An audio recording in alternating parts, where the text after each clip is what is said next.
बातमीपत्रात आता पाहूयात गल्लीपासून ते दिल्लीपर्यंतच्या ताज्या घडामोडींचा धावता आढावा। सत्ताधारी राष्ट्रवादी काँग्रेसचे आमदार अमोल मिटकरी यांनी अजित पवारांच्या विमानाचा ब्लॅक बॉक्स जळाल्याच्या दाव्यावर जोरदार आक्षेप घेतलाय। विमानाचा ब्लॅक बॉक्स हा त्याच्या शेपटीत असतो।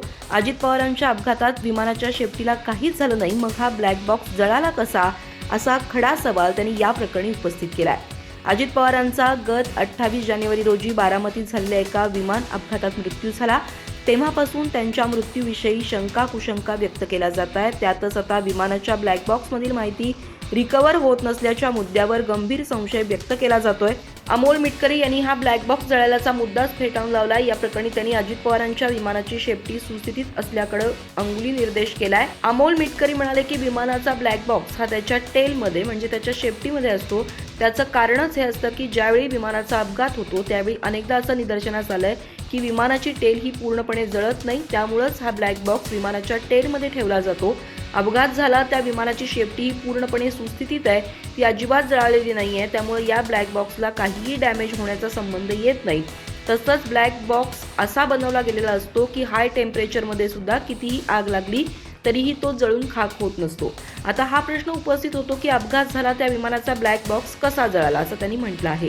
अमोल मिटकरींनी ब्लॅक बॉक्स कधी जळू शकतो किंवा नष्ट होऊ शकतो हेही समजावून सांगण्याचा प्रयत्न केलाय। त्यांच्या मते अपघातानंतर लागलेली आग जर 1100 सेल्सिअस पेक्षा जास्त तापमानाची असेल किंवा 60 मिनिटांपेक्षा जास्त काळ टिकली तर आतले घटक मेमरी उष्णतेमुळे खराब होऊ शकतात। राज्यात गाजत असलेल्या 75 शिक्षण संस्थांना देण्यात आलेल्या अल्पसंख्याक प्रमाणपत्र प्रकरणाची राज्य सरकारने गंभीर दखल घेतली असून या प्रकरणाच्या सखोल चौकशीचे आदेश मुख्यमंत्री देवेंद्र फडणवीस यांनी दिले आहेत। या घोटाळ्यात मंत्रालयातील एका उपसचिवाचे नाव समोर आल्याने प्रशासकीय वर्तुळात मोठी खळबळ उडाली आहे। प्रमाणपत्र वाटपात ज्यांनी कोणी अनियमितता व गडबड केली असेल त्यांच्यावर कठोर कारवाई केली जाईल, असे मुख्यमंत्र्यांनी आज स्पष्ट केले। मुख्यमंत्री अजित पवार यांचा 28 जानेवारी रोजी विमान अपघातात दुर्दैवी मृत्यू झाला। या धक्कादायक घटनेनंतर राज्यभर शोककळा पसरली होती। मात्र या दुर्घटनेनंतर काही तासातच मंत्रालयात एक वेगळंच प्रकरण घडल्याची माहिती समोर आली। अल्पसंख्याक विकास विभागाकडून राज्यातील 75 शिक्षण संस्थांना अल्पसंख्याक दर्जाचे प्रमाणपत्र देण्यात आले। विशेष म्हणजे ही प्रक्रिया मागील वर्षी ऑगस्टपासून स्थगित ठेवण्यात आली होती। तरीही अजित पवार यांच्या निधनानंतर लगेचच या प्रमाणपत्राचे वितरण करण्यात आल्याने अनेक प्रश्न उपस्थित झाले आहेत। त्यानंतर मुख्यमंत्री देवेंद्र फडणवीस यांनी तातडीने त्याची दखल घेतली। 75 शाळांना देण्यात आलेल्या अल्पसंख्याक दर्जाला स्थगिती देण्यात आली। यामध्ये ज्यांनी कोणी गडबड केली असेल त्यांच्यावर कारवाई होईल, असे मुख्यमंत्री देवेंद्र फडणवीस यांनी आज सांगितले। मुंबईत 17 ते 19 फेब्रुवारी 2026 दरम्यान जिओ वर्ल्ड सेंटर येथे देशातील पहिली मुंबई क्लायमेट वीक MCW परिषद सुरू झाली असून हवामान बदल आणि शाश्वत विकासाच्या दिशेने महाराष्ट्राने टाकलेले हे महत्त्वाचे पाऊल मानले जात आहे। महाराष्ट्र शासन आणि बृहन्मुंबई महानगरपालिका यांच्या संयुक्त विद्यमाने आयोजित या परिषदेचे उद्घाटन मुख्यमंत्री देवेंद्र फडणवीस यांच्या उपस्थितीत झाले। यावेळी ते माध्यमांशी बोलत होते। सामाजिक कार्यकर्त्या अंजली दमानिया यांनी पार्थ पवार यांना कथित क्लीन चिट मिळाल्याच्या बातम्यांवर प्रतिक्रिया दिली आहे। या बातम्या पूर्णपणे खोट्या असून त्या राजकीय हेतूने माध्यमांमध्ये पेरल्या गेल्याचा गंभीर आरोप त्यांनी केला।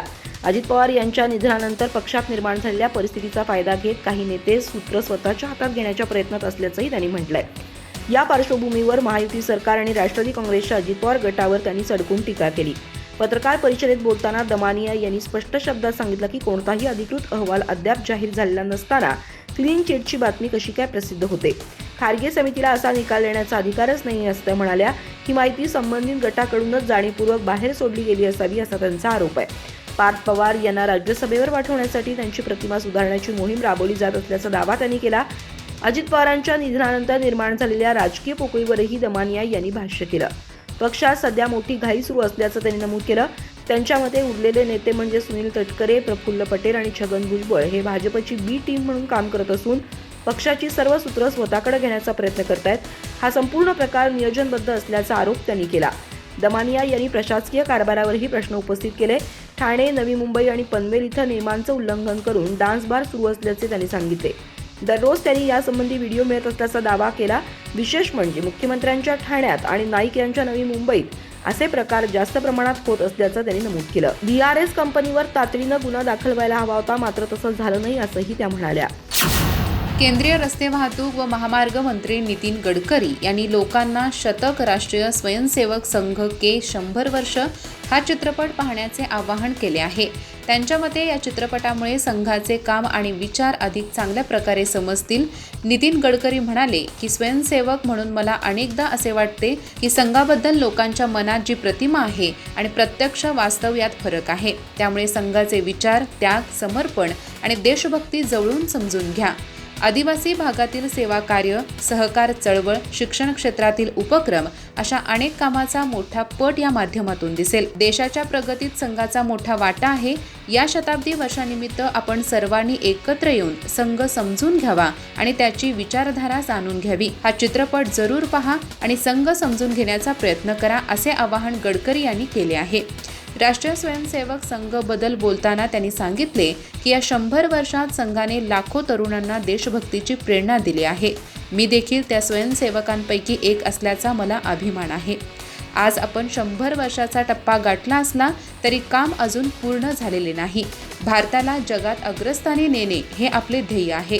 सामाजिक, आर्थिक आणि शैक्षणिक क्षेत्रात देश सर्वोच्च स्थानी पोहोचावा यासाठी आपण प्रयत्नशील आहोत. हिंदुत्वाबाबत बोलताना नितीन गडकरी म्हणाले की आपण दलित, वंचित आणि गरिबांच्या उन्नतीसाठी काम करतो. हिंदुत्व हे जातीय आणि सांप्रदायिक नाही, हे कोणत्याही एका धर्माशी जोडलेले नाही, ती एक जीवनशैली आहे. सर्व धर्माचे लोक भारतीय असू शकतात. आपली भारतीय ओळख ही आपल्या इतिहास, संस्कृती आणि परंपरेतून तयार झाली आहे. हीच प्रेरणा संघाने दिली आहे. मुंबई महानगरपालिकेतील विविध वैधानिक समित्यांच्या निवडीवरून राजकीय वातावरण ढवळून निघालंय. शिवसेना ठाकरे गटाच्या गटनेत्या आणि माजी महापौर किशोरी पेडणेकर यांना स्थायी समितीत स्थान न देण्याचा निर्णय घेतल्यानं मोठी खळबळ उडाली आहे.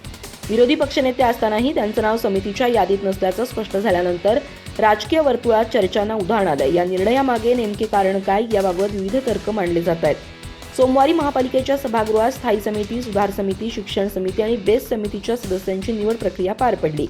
नियमानुसार विरोधी पक्षनेता हा पदसिद्ध सदस्य म्हणून स्थायी समितीत जातो. मात्र ठाकरे गटानं महापौरांकडे सादर केलेल्या नावांच्या यादीत किशोरी पेडणेकर यांचं नाव नसल्याचं उघड झालं.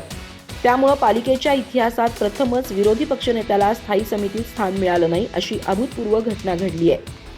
या घडामोडींवरून भाजप नेते संतोष धुरी यांनी जोरदार टीका केली आहे. त्यांनी उद्धव ठाकरे यांच्यावर निशाणा साधत हा निर्णय अज्ञानातून घेतला की नियोजनबद्ध डाब आहे, असा सवाल उपस्थित केला. हा मातोश्रीचा आराखडा आहे की प्रशासकीय अज्ञान, हे आता स्पष्ट झालंय, असं म्हणत त्यांनी उपरोधिक भाषेत ठाकरे यांचं अभिनंदन केलं. भ्रष्टाचाराच्या आरोपांना सामोरे जाणाऱ्या नेत्यांना समित्यांपासून दूर ठेवण्याची सुरुवात झाली आहे का, असा प्रश्नही त्यांनी उपस्थित केला. धुरी यांनी पुढे म्हटलंय की विरोधी पक्षनेता आपोआप स्थायी समितीत जातो, हा नियमच ठाकरे गटाला माहीत नव्हता का? मातोश्रीवरून नाव देऊ नका असा संदेश गेला आणि तो मान्य करण्यात आला, असं ते म्हणाले. हा प्रकार प्रशासकीय कामकाजाच्या अज्ञानातून घडला असल्याचा आरोप त्यांनी केला. त्यांच्या मते हा निर्णय केवळ राजकीय चूक नसून अंतर्गत गटबाजीचेही संकेत देतो. राष्ट्रवादी काँग्रेस शरदचंद्र पवार पक्षाचे आमदार रोहित पवार यांनी मंगळवारी पुन्हा एकदा अजित पवारांच्या विमान अपघातावर संशय व्यक्त केला आहे. सरकारकडून अजित पवार यांच्या विमान अपघाताचा तपास अतिशय संथ गतीने सुरू आहे. या प्रकरणी कुठेच काही होताना दिसून येत नाही. BSR कंपनीही अजून सुरू आहे. विमानाचा ब्लॅक बॉक्स पाऊस, आग, ऊन व बॉम्बस्फोटापासून सुरक्षित आहे, पण राजकारणापासून सुरक्षित नाही, असे ते म्हणालेत. दरम्यान रोहित पवार उद्या पुन्हा पत्रकार परिषद घेऊन त्यांच्याकडे आलेली नवीन माहिती सार्वजनिक करणार आहेत. रोहित पवारांनी आज येथील एका सेशन कोर्टात हजेरी लावली. त्यानंतर पत्रकारांशी बोलताना ते म्हणाले, मी माझ्या ईडीच्या केसच्या बाबतीत आज सेशन कोर्टात आलो होतो. याच केसमध्ये अजित पवारांची ही केस आहे. EOWने प्रस्तुत प्रकरणात ईडीला सांगितले आहे की या प्रकरणात कुठेच काही चुकीचे झाले नाही, त्यामुळे हा विषय आमच्यासाठी संपला आहे. पण आश्चर्य पहा, ईडी काही हा विषय सोडत नाही. 13 फेब्रुवारीला अजित पवार जाऊन 15 दिवस झालेत, पण ईडीने राज्य सरकार विरोधात कोर्टात हा विषय उपस्थित करून आम्हाला या प्रकरणाचा तपास अधिक खोलात जाऊन करायचे असल्याचे सांगितले आहे. आता आम्ही आमचा विषय लढवतो, त्यात आमचाच विजय होईल असा आम्हाला विश्वास आहे. कितीही संघर्ष करावा लागला तरी आम्ही लढत राहू, पण विषय एवढाच आहे की कोडे कधी कधी सुटत नाही.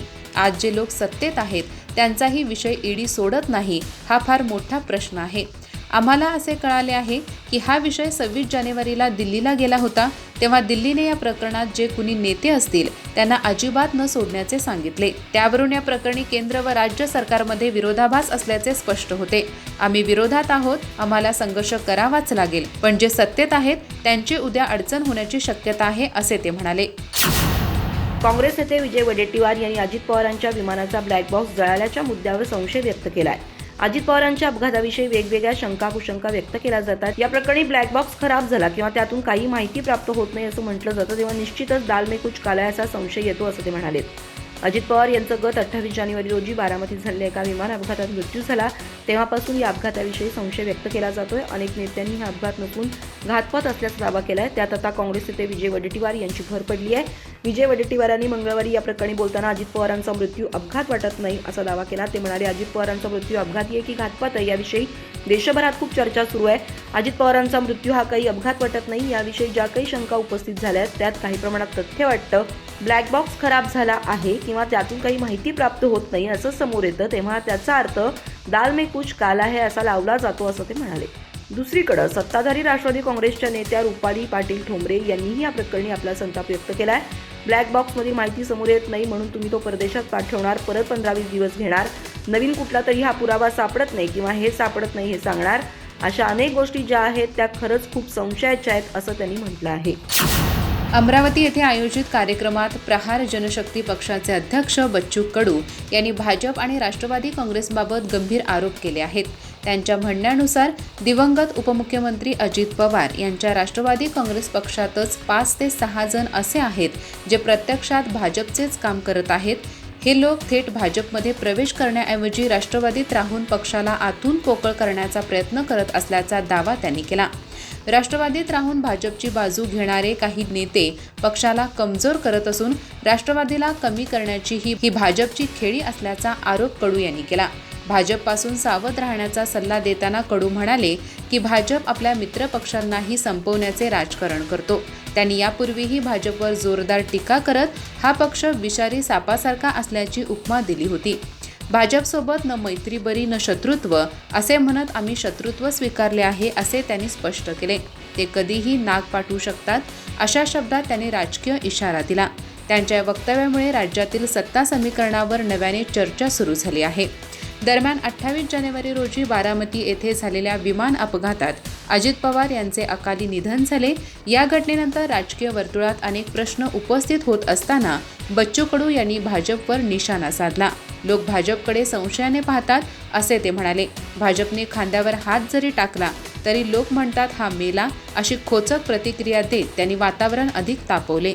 त्यांच्या या विधानामुळे राजकीय चर्चेला वेग आला आहे। अधिक माहिती आणि ताज्या घडामोडींसाठी आजच आमचे चॅनल सबस्क्राइब करा।